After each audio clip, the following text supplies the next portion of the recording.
Coach, a chance to evaluate the film now that you've been home.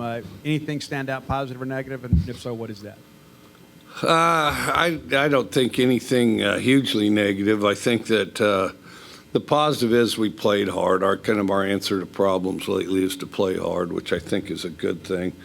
The negative is just when we get these little stretches of inconsistency. And, if you're going to do something like that, which everybody's going to at some time, you want it to be one play. We don't do it for, a whole quarter or anything like that, but we might for a whole series. And so we got to knock that out, Mike, the last time that you and this team were down in Baton Rouge, a big moment for the program. Not only did KJ have all those yards, but you guys knocked off the defending national champs. What are some of your favorite memories from that game? It was a good game. I thought we played well. I thought we had good momentum, and I thought we especially answered some key third downs, and so, it was a good one to win and good place to play, and so, yeah. Coach, y'all got in yesterday morning. It was a long trip, I know. But yeah, like 10 a.m. Did that affect y'all's schedule at all? Did y'all take the day off yesterday? What kind of effect did y'all have on that? No, it just made it a tougher schedule. Just, got in around 10, let everybody go do whatever they had to do until about 4, and then, go sleep or whatever till 4, and then it was kind of dinner and business as usual. So we pushed everything a little later. Coach, obviously a good performance there from Ben, stepping in for Massimo. Do you expect him to be the starting guy moving forward now? No, I'm not sure. I think, he certainly did some good things. We'll see in practice and evaluate it. From what maybe you've seen so far of this LSU team, what stands out to you, and then specifically a quarterback like Jaden Daniels, who's a dual threat that seems to be developing as a passer? Good player. He's a good player. We played him when he was at Arizona State. Can definitely help himself out with his feet, and his coverage breaks down and he throws it up. You can be in trouble if you don't keep track of him. So sometimes he gives you two things to keep track of. And LSU's a little bit tough to evaluate from the standpoint they got a lot of new faces. They were big into the transfer thing, so we'll see how all those guys turn out, and it's still, I think it's still unfolding. Coach Arnett's defense continues to do good things for you guys. I guess thinking back on it, had you ever, thinking back to bringing Zach Arnett in, had you ever had a 3-3-5 defensive scheme kind of run before? And I guess what was kind of your thought process whenever you brought in Zach and wanted him to run that scheme? Well, we'd had some things that sort of resembled it, but not fully committed to it. And then I'd gone against it a number of times. At Tech, every year we'd play New Mexico early in the season, and of course they ran it. And then Rocky Long was their head coach and did a really good job and did a tremendously good job running the defense. And then even if we put some points on them, they'd still end up, in the top 3 in the country defensively. So I couldn't help but admire that. And then, of course, we actually played Joe Lee Dunn when I was at Kentucky 2 games when they ran it, and I've had a lot of respect for it for years. And then, but it's kind of one of those things where, you don't just buy a book and have somebody, read a few chapters and you run it. I mean, you need a guy that kind of grew up in it, because there's other guys that grew up in that defense, but they don't have the nerve to call it. So. You need a guy, one, that knows it, and 2, that's not afraid to call it. So, Coach, LSU tried to out-athlete you guys in 2020 and lost, and last year kind of mimicked what other people do with the drop 8. Third defensive coordinator in 3 years. Does it really matter what they run? Or are you just kind of true to what you're going to do? And how do you kind of approach that when there's a change in defensive philosophy? Well, we have to identify it. We have to be good at identifying it. I thought, last year, I thought, we certainly could have won that game. We didn't, but,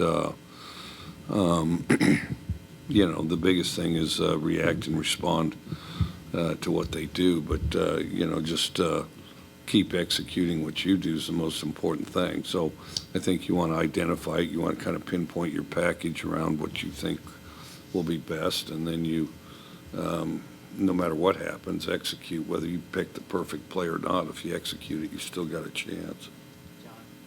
New head coach at LSU, obviously, Brian Kelly. What do you think of his resume, of him as a coach, and what's your relationship kind of like with him? I've known him from a distance for a long time. I was in small college the same time he was, so I've always liked him. He's a guy that takes the X's and O's seriously. He's not in this business. There's a few sweater wearers. They just want to wear the sweater and point various directions and things like that, and then just kind of a PR figure. But he's not that. He's always been in the thick of it and always a very knowledgeable X and O guy. So I've always liked him. Mike, going back to that, the fourth down play that Will had that touchdown to Austin, Will had kind of said that originally you were trying to draw Arizona off sides, and then he made the switch at the line or called the play at the line. I guess what did he see on that play pre-snap, and how much confidence do you have with him to make a call like that in a big situation? We let him do it quite a bit. And then the other thing is, kind of depends what they give you. I mean, sometimes you've got something that looks pretty good, and sometimes you don't. And you have to be able to react quickly to it. So I can't say we'd always do it, but in that situation, you guys would be raising hell if we hadn't gotten it, but we did. So, I think that you want something where, you're not just kind of in the rhythm of making a good play, but you kind of see something positive, whether it's space or leverage or numbers or something that you can jump on quick. And if you don't, then you're better off kicking it or calling a timeout.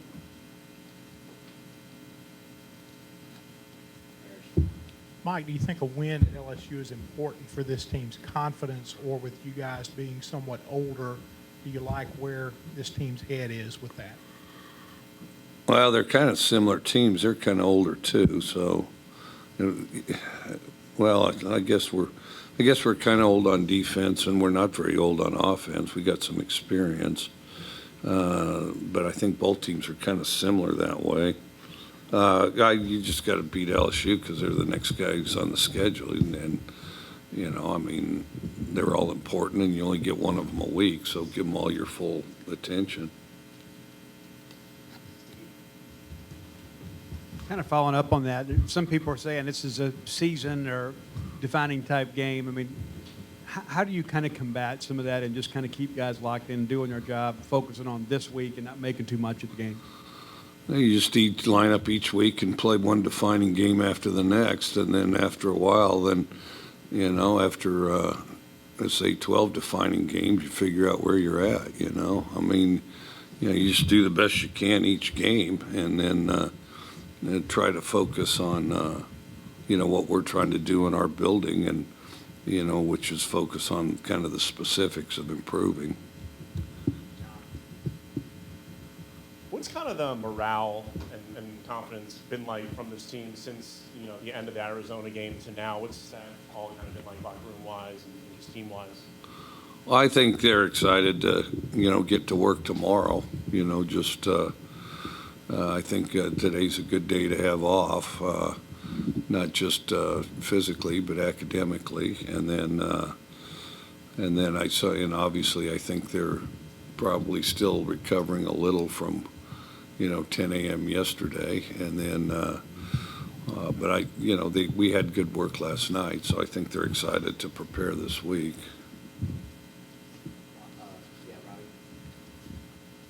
Coach, Xavier Thomas, I think, was back returning punts this week. What did you think of him and how he handled that, and what are your thoughts on how he's handled camp and leading into the season now? First of all, he's a very talented guy, very eager to play. I think he continues to get better and kind of smart and aggressively,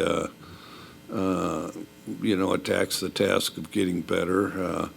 Not a guy that goes out there and is afraid to play, is confident in his abilities to play, and I think continues to get better at returning punts, and, I expect, he'll keep improving, so.